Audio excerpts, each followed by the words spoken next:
Hi guys, welcome to the channel. In today's video, I'm going to show you how you can turn off story comments on Facebook. Before getting into this video, must subscribe to our YouTube channel and click on the bell icon.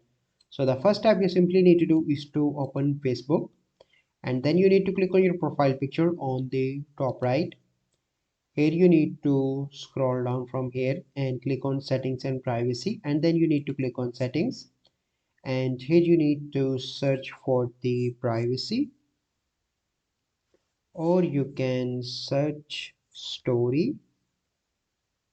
So click on story settings, and here you can see the option of story privacy. Click on that, and here you can see the option of comments currently on for all story. You simply need to click here, and now you can see that comments are turned off. So this is a process by which you can turn off comments for stories on Facebook.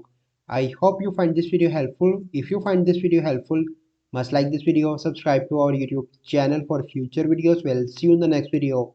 Thank you. Have a good day.